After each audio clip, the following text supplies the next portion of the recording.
High court ਵੱਲੋਂ आशुतोष की डॉक्टरी मौत बारे पंजाब सरकार का दावा प्रवान।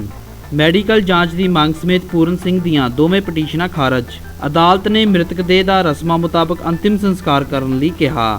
पंजाब ਅਤੇ हरियाणा हाई कोर्ट ਵੱਲੋਂ ਅੱਜ दिव्या ज्योति जागृति संस्थान के संस्थापक महेश कुमार झा उर्फ आशुतोष ਨੂੰ संस्थान प्रबंधकों ਵੱਲੋਂ ਬੰਧਕ ਬਣਾਇਆ ਹੋਣ ਅਤੇ ਉਸ ਦੀ ਦੇਹ ਦੀ PGI ਦੇ ਡਾਕਟਰਾਂ ਕੋਲੋਂ ਮੈਡੀਕਲ ਜਾਂਚ ਕਰਵਾਏ ਜਾਣ ਨਾਲ ਸੰਬੰਧਿਤ ਦੋਵੇਂ ਪਟੀਸ਼ਨਾਂ ਖਾਰਜ ਕਰ ਦਿੱਤੀਆਂ ਗਈਆਂ ਹਨ। ਇਹ ਪਟੀਸ਼ਨਾਂ ਖੁਦ ਨੂੰ ਆਸ਼ੂਤੋਸ਼ ਦਾ ਸਾਬਕਾ ਡਰਾਈਵਰ ਹੋਣ ਦਾ ਦਾਅਵਾ ਕਰਨ ਵਾਲੇ ਪੂਰਨ ਸਿੰਘ ਨਾਮੀ ਵਿਅਕਤੀ ਵੱਲੋਂ ਦਾਇਰ ਕੀਤੀਆਂ ਗਈਆਂ ਸਨ, ਜਿਨ੍ਹਾਂ ਤੇ ਹਾਈ ਕੋਰਟ ਦੇ ਜਸਟਿਸ MMS ਬਿੱਦੀ ਵੱਲੋਂ ਸਪਸ਼ਟ ਤੌਰ ਤੇ ਕਿਹਾ ਗਿਆ ਕਿ ਸੂਬਾ ਸਰਕਾਰ ਵੱਲੋਂ ਆਸ਼ੂਤੋਸ਼ ਦੇ ਕਲੀਨਿਕਲੀ ਡੈੱਡ ਹੋਣ ਦਾ ਦਾਅਵਾ ਕਰ ਦਿੱਤੇ ਜਾਣ ਨਾਲ ਸਾਫ਼ ਹੈ ਕਿ ਜਦੋਂ ਕੋਈ ਬੰਦਕ ਹੀ ਨਹੀਂ ਤਾਂ ਰਿਹਾਈ ਕਿਸ ਦੀ।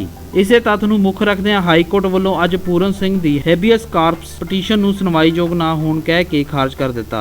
ਸਰਕਾਰੀ वकील रीता कोहली ने इस पूरे मामले के पहलुओं ते मीडिया ਨੂੰ ਜਾਣਕਾਰੀ ਦਿੱਤੀ। आज कोर्ट में बहस हुई, जो उन्होंने पिटिशन फाइल करी हुई थी कि नूर महल डेरे के जो हेड हैं उनको प्रोड्यूस किया जाए, और आज उन्होंने एक और एप्लीकेशन दी थी कि उनकी मेडिकल रिपोर्ट एक नई टीम से कराई जाए और उसका लाइव टेलीकास्ट किया जाए।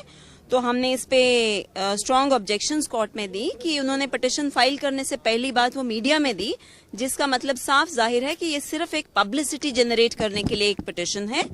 और वैसे भी जो उन्होंने हेबियस कॉर्पस पिटिशन फाइल करी है, हमारा कोर्ट को ये कहना था कि हेबियस कॉर्पस तो मेंटेनेबल ही होती है अगेंस्ट इलीगल डिटेंशन, और इलीगल डिटेंशन एक अलाइव बंदे की ही हो सकती है, इंसान की हो सकती है। और इसमें ऑलरेडी रिपोर्ट आ चुकी है that Dera head is clinically dead.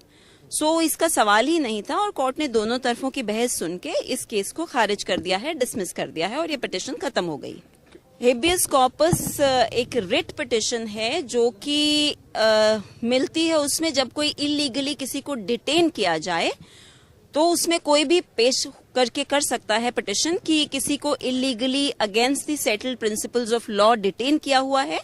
तो उसमें कोर्ट करती है कि वारंट ऑफिसर अपॉइंट करे या डायरेक्शन दे टू पुलिस अथॉरिटीज कि उस इंसान को कोर्ट में पेश किया जाए।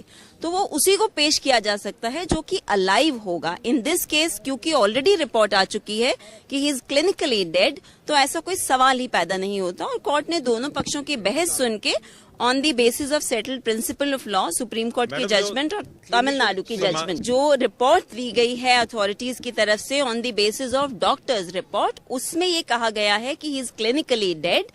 बट अगर डेरा के लोगों का या उनके डिसाइपल्स का ये मानना है कि वो समाधि की अवस्था में है, तो उस पे मैं कोई टिप्पणी नहीं कर सकती, ये आपको डेरे वाले ही देंगे। उन्होंने उस जजमेंट का रेफरेंस देके कहा है कि ऐसे ही सर्कमस्टेंसेस में वहां शायद किसी ने हेबियस कॉर्पस डाली थी और उसमें because the person was already dead तो वो पिटिशन डिसमिस कर दी गई थी। तो उसका हवाला देते हुए जज साहब ने इस केस को भी डिसमिस किया है। बिल्कुल ये डेरा और उसके फॉलोअर्स पे है कि उन्होंने उनको किस स्टेट में रखना है, कब तक रखना है। आई थिंक ये सारा हम डेरे पे छोड़ दें, या आप यही सवाल डेरे वालों से करें तो वो एक प्रॉपर पोजीशन में जवाब देने के होंगे, नॉट मी।